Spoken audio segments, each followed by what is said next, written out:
नमस्कार दोस्तों, मैं रवि भावना आईएएस के ऑनलाइन प्लेटफॉर्म में आपका बहुत बहुत स्वागत करता हूं। आज हम एक नए टॉपिक के साथ हैं जो जियोग्राफी का टॉपिक है। आपने कई बार सुना होगा कि रेड क्लिफ लाइन क्या है, मैक-मोहन लाइन क्या है, डुरैंड लाइन क्या है। आज हम उसी के बारे में पढ़ेंगे। कई बार पेपर में क्वेश्चन ऐसा आता भी है कि डुरैंड लाइन क्या है, मैक-मोहन लाइन, इससे कॉन्टेक्स्ट मिले क्वेश्चन आते रहते हैं। तो आइए हम वही पढ़ते हैं। सबसे पहले हम देखते हैं रेड क्लिफ रेखा क्या है। तो रेड क्लिफ रेखा से एक क्वेश्चन आया था 2014 और 15 में, शायद यूपी पीसीएस में आया था।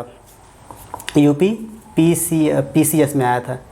यूपी पीसीएस में क्वेश्चन आया था, रेड क्लिफ से लेकर आया था। तो देखते हैं रेड क्लिफ रेखा क्या है। यह भारत पाकिस्तान के मध्य सीमा का निर्धारण करती है। 15 अगस्त 1947 को सर सिरिल रैडक्लिफ द्वारा इसका निर्धारण किया गया था। तो ये देखिए, ये रेखा ये वाली है जो हमारे भारत को और पाकिस्तान को अलग करती है। जो रेखा जो बॉर्डर बनाती है उसी को रेड क्लिफ रेखा कहते हैं। और यही रेखा यहाँ पे भी थी, क्योंकि ये जो रेड क्लिफ थे ये ब्रिटेन के बहुत चर्चित वकील थे। इनको ही काम दिया गया था कि आपको भारत और पाकिस्तान की भी सीमा बनानी है, बॉर्डर बनाना है। तो इन्होंने यहाँ पर भी यही चीज़ बनाई थी, और यहाँ पर जिसे आज हम बांग्लादेश के नाम से जानते हैं, है ना। तो वो पहले पूरी पाकिस्तान हुआ करता था। तो रेड क्लिफ रेखा क्या करती है, हमारे भारत और पाकिस्तान को अलग करती है ना।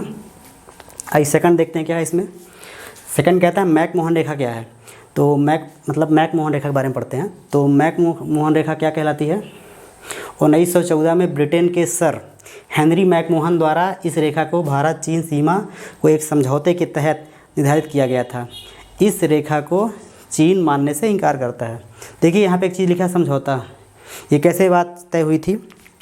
जिस टाइम यहाँ पे तिब्बत था, जब यहाँ पे तिब्बत था तो तिब्बत और भारत के बीच एक समझौता हुआ था जिसे हम शिमला समझौता के नाम से जानते हैं। उसमें क्या बात कही गई थी, उसमें बॉर्डर को लिए एक डिसाइड किया गया था कि कहाँ से एरिया हमारा है, कहाँ से उनका है ना। इसमें जो मेन विवाद का रहता है वो अरुणाचल प्रदेश में रहता है, ज़्यादातर विवाद देखा गया है।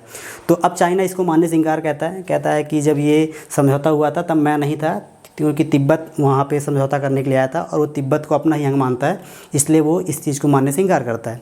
पर भारत अभी भी अपने बात में अड़ा हुआ है। भारत का पक्ष ये कहना है कि उस टाइम पे जो तिब्बत था वो स्वतंत्र था, तो हम उसको ही मानेंगे कि वही वहाँ का मेन देश उसी का था, है ना। तो ये जो रेखा है जो भारत और चाइना को अलग करती है, इसे क्या बोलते हैं, मैक-मोहन रेखा बोलते हैं। यहाँ से यहाँ तक आती है, फिर यहाँ पे नेपाल वाला हिस्सा है, यहाँ पे सिक्किम वाला हिस्सा है, यहाँ पे भूटान वाला हिस्सा और यहाँ पे फिर अरुणाचल प्रदेश का हिस्सा है। ठीक है, अगला देखते हैं डुरैंड रेखा। देखिए डुरैंड रेखा क्या है। यह रेखा 1896 की बात है, ये आज़ादी के पहले की बातें हैं। यह रेखा जब पाकिस्तान और भारत एक हुआ करता था, जब बंटवारा नहीं हुआ था, ये तब की बातें हैं।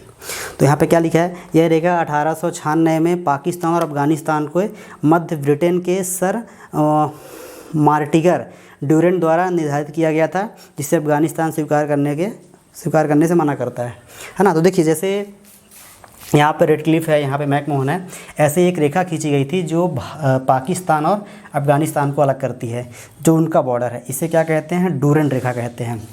ये उस टाइम के जो एक बहुत ही चर्चित आईएएस थे, जो ये मार्टिगर डुरैंड थे, उन्होंने ये रेखा खींची थी, उन्होंने ये बॉर्डर बनाया था। तो जो रेखा हमारे पाकिस्तान और अफगानिस्तान को अलग करती है दूसरे से, उसे कहते हैं डुरैंड रेखा। और जो रेखा भारत और पाकिस्तान को अलग करती है उसे कहते हैं रेड क्लिफ रेखा। और जो रेखा चाइना और भारत को अलग करती है उसे मैक-मोहन रेखा कहते हैं। कई बार क्वेश्चन ऐसे पेपर में आते रहते हैं कि कौन सी रेखा किस देश को अलग करती है, तो इसीलिए इसको जानना बहुत ज़रूरी है ना। तो ऐसे ही नए नए फैक्ट जानने के लिए हमसे जुड़े रहिए आप, और हमारे साथ बने रहने के लिए बहुत बहुत धन्यवाद। नमस्कार दोस्तों।